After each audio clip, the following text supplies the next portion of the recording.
A crushing sense of Un defeat. sentimiento devastador de derrota y desesperación embargaba a sus discípulos mientras Jesús sufría y agonizaba en la cruz cuando su cuerpo fue colocado en el sepulcro.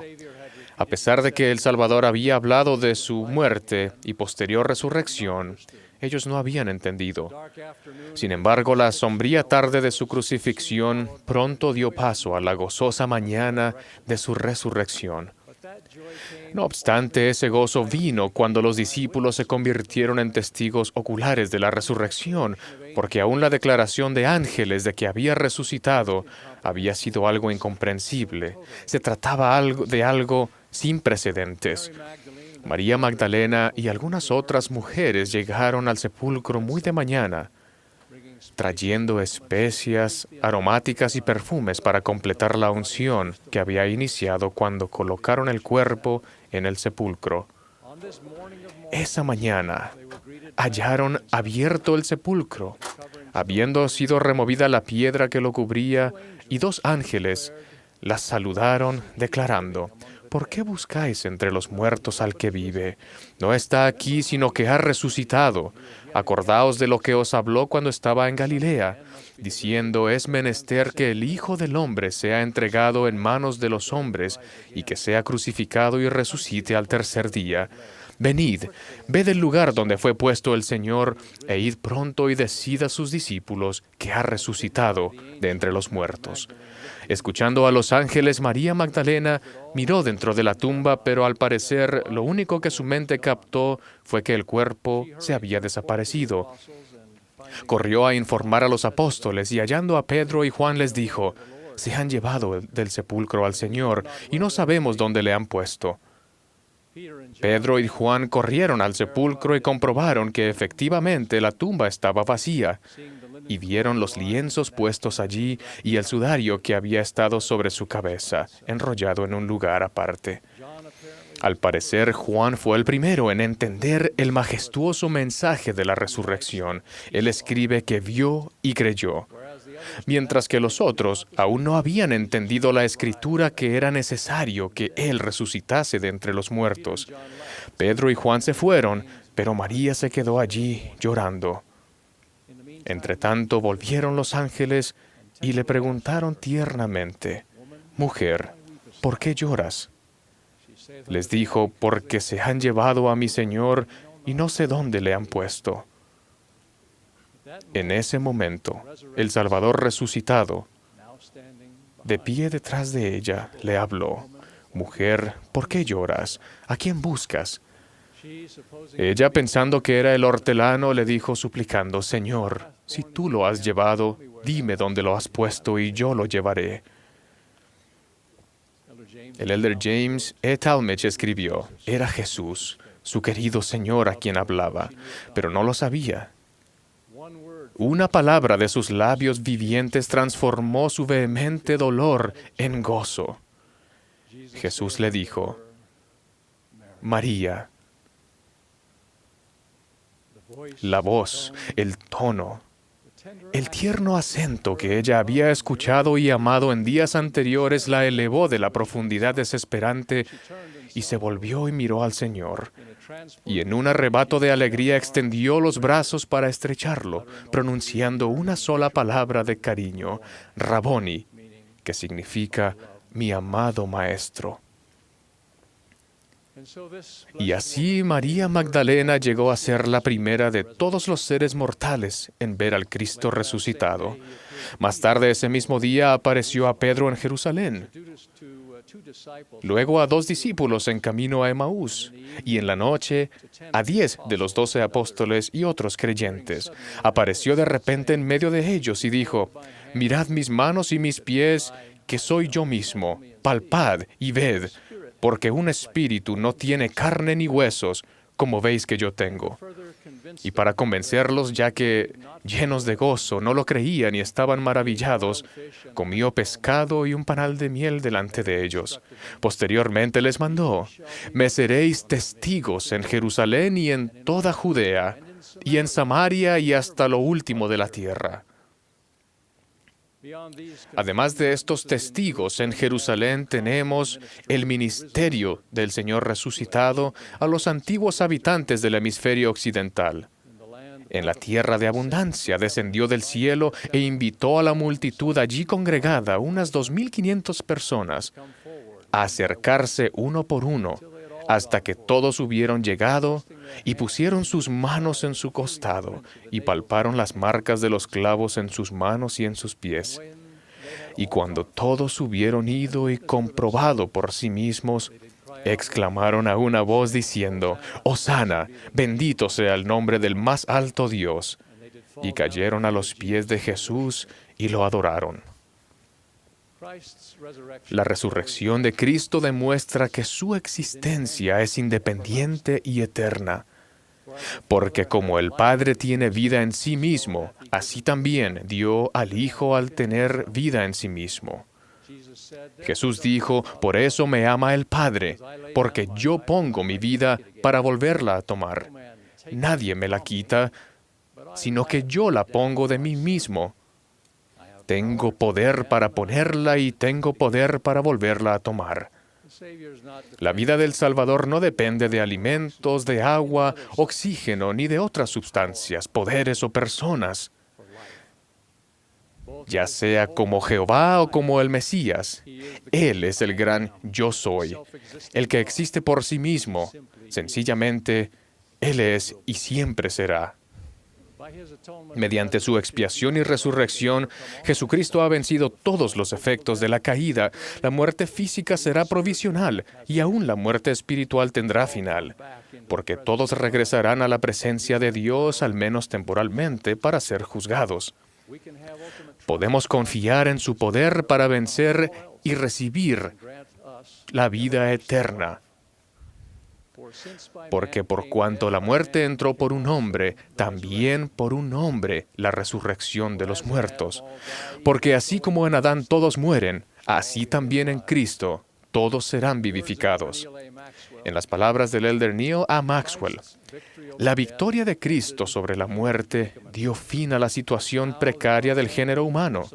Ahora solo quedan situaciones precarias individuales, y de ellas también podemos ser rescatados siguiendo las enseñanzas de aquel que nos rescató de la extinción general. Habiendo satisfecho las demandas de la justicia, Cristo ahora se adentra en el lugar de la justicia, o podemos decir que Él es justicia y que Él es amor. Asimismo, además de ser un Dios perfectamente justo, Él es un Dios perfectamente misericordioso. Hizo todas las cosas correctamente. Ninguna injusticia en la mortalidad es permanente, ni aun la muerte, porque Él restaura la vida nuevamente. Ninguna herida, discapacidad, traición o abuso queda sin compensación por causa de su justicia y misericordia. De igual modo, todos rendimos cuentas ante Él por nuestras vidas, por nuestras acciones e incluso nuestros pensamientos. Habiéndonos redimido de la caída, nuestras vidas son suyas. Él dijo: «He aquí os he dado mi evangelio, y este es el evangelio que os he dado, que vine al mundo a cumplir la voluntad de mi Padre, porque mi Padre me envió. Y mi Padre me envió para que fuese levantado sobre la cruz, y que después de ser levantado sobre la cruz, pudiese atraer a mí mismo a todos los hombres, para que así como he sido levantado por los hombres, así también los hombres sean levantados por el Padre, para comparecer ante mí, para ser juzgados por sus obras». Consideren por un momento la importancia de la resurrección para aclarar de una vez por todas la verdadera identidad de Jesús, los grandes debates filosóficos y las preguntas de la vida. Si Jesús realmente resucitó en forma literal, entonces forzosamente se concluye que Él es un personaje divino. Ningún mortal tiene el poder en sí mismo para volver a la vida después de morir. Debido a que resucitó, no pudo haber sido tan solo un carpintero, un maestro, un rabí o profeta. Por haber resucitado, Jesús tiene que haber sido un Dios, aún el Hijo unigénito del Padre. Por consiguiente, lo que enseñó es verdad, ya que Dios no puede mentir. Él es el creador de la tierra, tal como Él lo dijo. El cielo y el infierno son reales, como Él enseñó. Existe un mundo de los espíritus que Él visitó después de su muerte. Por lo tanto, Él vendrá de nuevo y reinará personalmente sobre la tierra. Y habrá un juicio final y una resurrección para todas las personas. Dada la realidad de la resurrección de Cristo, las dudas acerca de la omnipotencia, omnisciencia y la benevolencia de Dios el Padre carecen de fundamento, dado que el Padre dio a su Hijo unigénito para la redención del mundo. Y las dudas en cuanto al significado y propósito de la vida son infundadas también. Jesucristo es efectivamente el único nombre y el único medio por lo que la humanidad puede recibir la salvación. La fe es más que un producto de la imaginación o una invención psicológica. Existe una verdad suprema y universal, y hay normas morales e inmutables, como Él enseñó. Dada su resurrección, el arrepentimiento de cualquier violación de su ley y mandamientos es un asunto urgente. Los milagros del Salvador son reales, como lo es su promesa a sus discípulos de que ellos harían las mismas obras y aún mayores. Su sacerdocio es por ende un poder real que administra el Evangelio y posee las llaves de los misterios del reino, sí, la llave del conocimiento de Dios. Así que en sus ordenanzas se manifiesta el poder de la divinidad. Siendo real la resurrección de Cristo, la muerte no es nuestro fin, y después de deshecha nuestra piel, aún hemos de ver a Dios.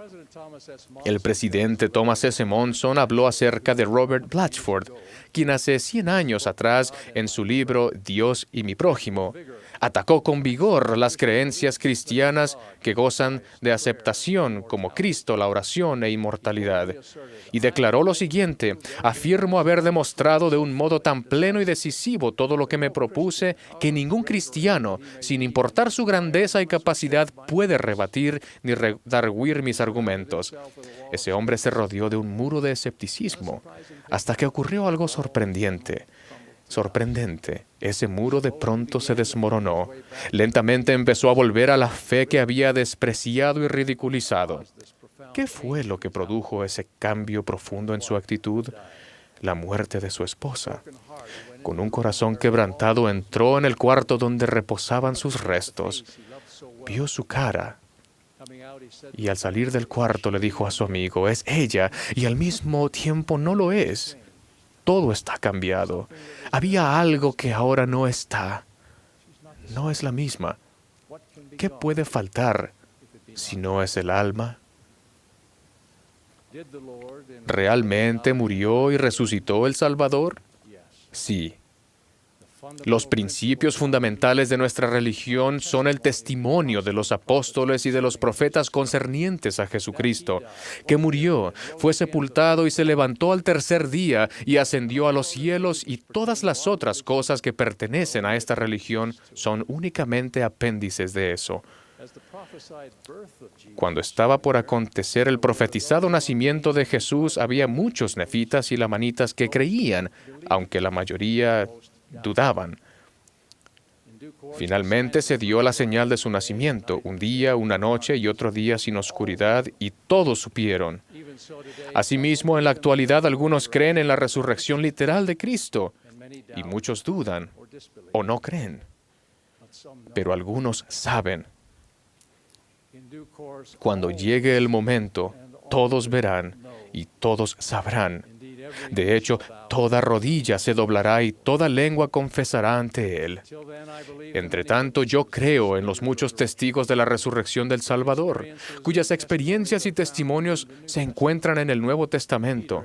Pedro y sus compañeros de los 12, y la querida María Magdalena, entre otros. Creo en los testimonios que se hallan en el Libro de Mormón, el de Nefi, el apóstol, junto con la multitud en la tierra de abundancia, entre otros. Creo en el testimonio de José Smith y Sidney Rigdon, quienes luego de muchos otros testimonios proclamaron el gran testimonio de esta última dispensación, que vive porque lo vimos. Bajo la mirada del ojo de Dios, que todo lo ve, me levanto yo mismo como testigo de que Jesús de Nazaret es el Redentor resucitado. Y yo testifico de todo lo que se desprende del hecho de su resurrección. Que ustedes reciban la convicción y el consuelo de este mismo testimonio. Lo ruego en el nombre de Jesucristo. Amén.